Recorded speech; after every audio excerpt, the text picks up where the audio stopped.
नेपाल के जनकपुर से अयोध्या पहुंचे हैं उपहार। अब आप कहेंगे नेपाल के जनकपुर से, तो खास क्या है? देखिए, जानकी के बारे में जब बात की जाती है, राजा जनक की पुत्री के बारे में बात की जाती है, तो जनकपुर की बात की जाती है और भगवान राम का ससुराल, और भगवान राम के ससुराल से 3000 से ज्यादा उपहार तोहफे आए हैं। आप देख रहे हैं 3000 से ज्यादा उपहार अयोध्या पहुंचे हैं। जनकपुर धाम, राम जानकी मंदिर, नेपाल राष्ट्र से निकली भार सनेश यात्रा लगभग 3 दर्जन गाड़ियों के साथ अयोध्या के कार सेवकपुरम पहुंची, जिसमें 500 से ऊपर भगवान राम के ससुराल पक्ष के भक्तगण शामिल हैं, जो अपने साथ 3000 से ऊपर उपहार भी लेकर आए हैं, जिसमें फल हैं, जिसमें मिठाइयां हैं, सोने चांदी के आभूषण भी इसमें शामिल हैं। 22 तारीख राम राष्ट्रोत्सव जब पूरा देश मनाएगा, तो जनकपुर कैसे शांत रह सकता है? और जनकपुर देखिए कैसे धूमधाम से तैयारी करके लोग यहां पहुंचे हैं, और ये खास बनाने की कोशिश की जा रही है देश के अलग अलग हिस्सों से, देश नहीं दुनिया के अलग अलग हिस्सों से। रामलला के दर्शन के लिए राम भक्तों में जबरदस्त उत्साह है। राम भक्त ने, ये बड़ी खबर आपको बता रहे हैं, राम भक्त ने 1008 किलोमीटर की दौड़ शुरू कर दी है। देखिए 1008 किलोमीटर की दौड़ लगानी शुरू कर दी है। इंदौर से दौड़ लगाकर अयोध्या पहुंचेंगे राम भक्त, जो आप तस्वीरों में देख रहे हैं। 14 दिन में अयोध्या पहुंचेंगे कार्तिक जोशी। 22 जनवरी का इंतजार पूरे देश को है, और इस दिन अयोध्या मंदिर में भगवान श्री राम की प्राण प्रतिष्ठा होगी। कार्यक्रम में लाखों लोग शामिल होंगे। कुछ लोग बस, ट्रेन, हवाई जहाज से अयोध्या पहुंचेंगे, तो कुछ लोग पैदल और कुछ लोग दौड़ते हुए अयोध्या पहुंच रहे हैं। इसी कड़ी में इंदौर के कार्तिक जोशी शहर के रणजीत हनुमान मंदिर से दौड़ की शुरुआत की, और 14 दिन दौड़ के बाद 1008 किलोमीटर का सफर तय कर अयोध्या पहुंचकर प्राण प्रतिष्ठा और मंदिर के लोकार्पण कार्यक्रम में शामिल होंगे। देखिए, सुनने में आपको आसान लग रहा होगा, लेकिन 1008 किलोमीटर 14 दिन में, समझिए ये है आस्था की दौड़। इंदौर टू अयोध्या 14 दिन 1008 किलोमीटर। चलिए एक और बड़ी खबर की बात करते हैं। प्राण प्रतिष्ठा के लिए देश भर में उत्साह है, और जैसे आपको बता रहे थे, कुछ लोग पैदल आ रहे हैं, कुछ लोग दौड़ के आ रहे हैं, कुछ लोग बस से, कुछ लोग ट्रेन से, कुछ लोग प्लेन से, और कुछ लोग साइकिल चला के आ रहे हैं। हैदराबाद से साइकिल चलाकर अयोध्या पहुंचे हैं भक्त। 17 दिन नंगे पैर साइकिल चलाकर यात्रा की है। तस्वीरें देखिए, उमंग, उत्साह, उल्लास, जोश, आस्था, सब कुछ यहां पर दिख रहा है।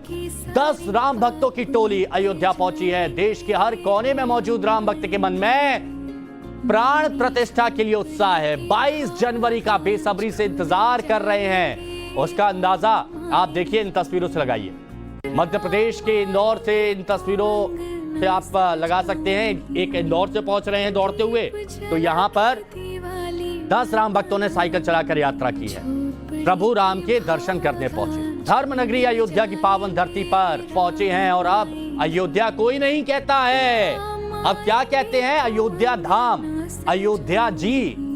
इन राम भक्तों ने 17 दिन में 1300 किलोमीटर की यात्रा तय की, और खास बात यह कि राम भक्तों ने चंदा जुटाकर प्रभु श्री राम के लिए चांदी की ईंट बनवाई है।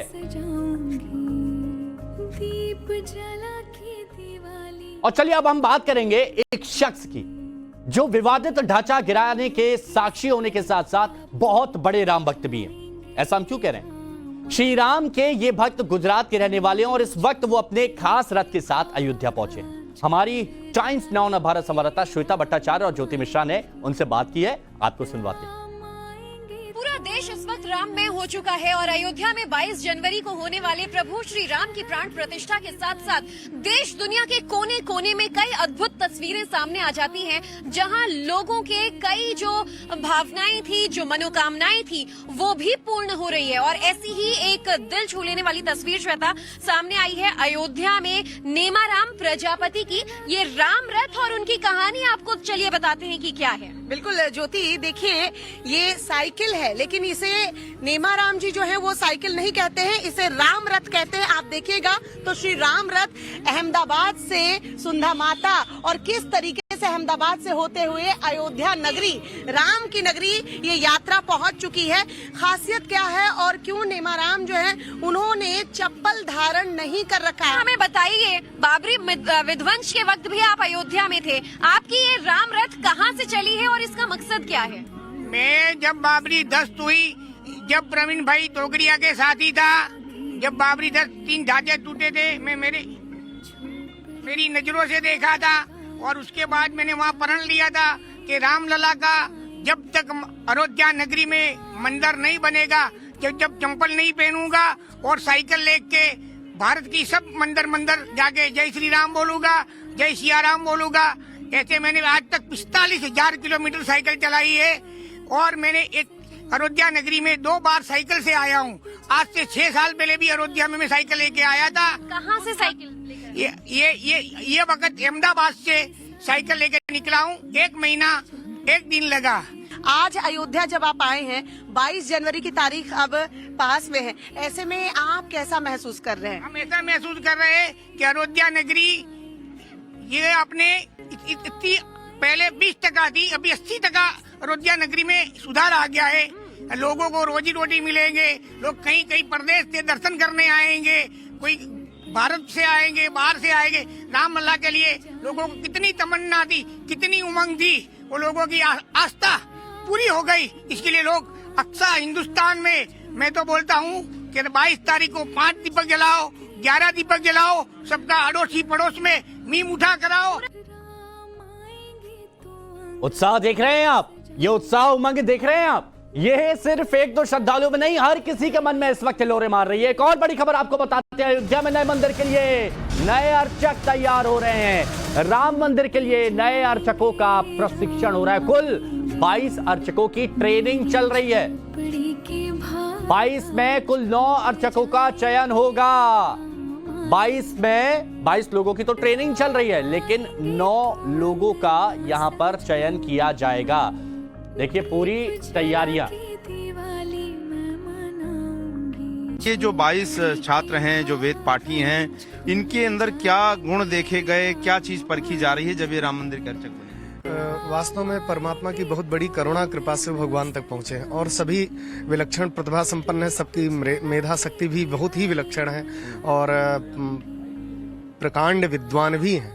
सभी वेद, ऐत्रेय, शतपथ, आरण्यक, संहिता इत्यादि पढ़ करके गए हैं और त्रिकाल संध्या सभी करते हैं, पूर्व, मध्य और सायंकालीन संध्या। अच्छा जी, तो ये बताइए कि क्या उनकी दिनचर्या को लेकर क्या अभी है, किस तरह से वो लोग फॉलो कर रहे हैं और एक क्या जो बाकी अर्चक तैयार होते हैं और इनमें कितना फर्क है, कितना कठिन है इनकी दिनचर्या? ये तो बहुत कठिन है। वो सब अभी नियम का पालन जो कर रहे हैं, वास्तव में एक बहुत कठिन वैरागी संप्रदाय, रामानंदी संप्रदाय की शिक्षा दीक्षा में उनका अनुसरण करते हुए रामानंद भगवान की जो परंपरा है उनकी व्यवस्थाओं का अनुपालन करते हुए वो प्रातः काल उठते हैं और स्नान, ध्यान, संध्या वंदन और फिर गुरुजी, केशव गुरुजी, श्री सत्यनारायण दास जी महाराज जी इत्यादि